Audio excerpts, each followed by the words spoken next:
রাজধানীতে সকাল থেকে রোদের তেজ খুব বেশি না থাকলেও বাতাসে আর্দ্রতা বেশি থাকায় ভ্যাপসা গরমে অস্বস্তি কমছে না। আকাশে কিছুটা মেঘ থাকলেও আপাতত বৃষ্টির সম্ভাবনা নেই বলে জানিয়েছে আবহাওয়া অধিদপ্তর। ফলে দিনের বেশিরভাগ সময় গরম ও অস্বস্তিকর আবহাওয়া বজায় থাকতে পারে রাজধানীতে।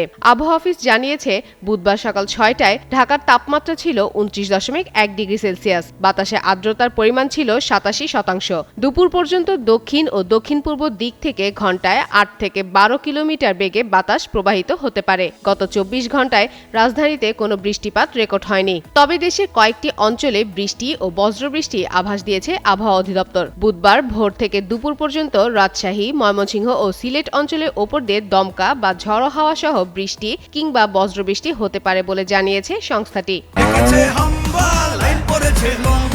কি হয়েছে? মিনিস্টার ফ্রিজ কিনে হাম্বা জিতেছে। মিনিস্টার ফ্রিজ কিনুন, হাম্বা জিতুন, আরো আছে আকর্ষণীয় উপহার। এ সময় ঘন্টায় ৪৫ থেকে ৬০ কিলোমিটার বেগে ঝড়ো হাওয়া বয়ে যাওয়ার আশঙ্কা রয়েছে। এজন্য সংশ্লিষ্ট নদীবন্দরগুলোকে ১ নম্বর সতর্ক সংকেত দেখাতে বলা হয়েছে। এছাড়া ময়মনসিংহ ও সিলেট বিভাগের অনেক জায়গায় এবং রংপুর, রাজশাহী, ঢাকা, খুলনা, বরিশাল ও চট্টগ্রাম বিভাগের কিছু এলাকায় অস্থায়ীভাবে বৃষ্টি বা বজ্রবৃষ্টি হতে পারে। কোথাও কোথাও মাঝারি থেকে ভারী বর্ষণের সম্ভাবনাও রয়েছে।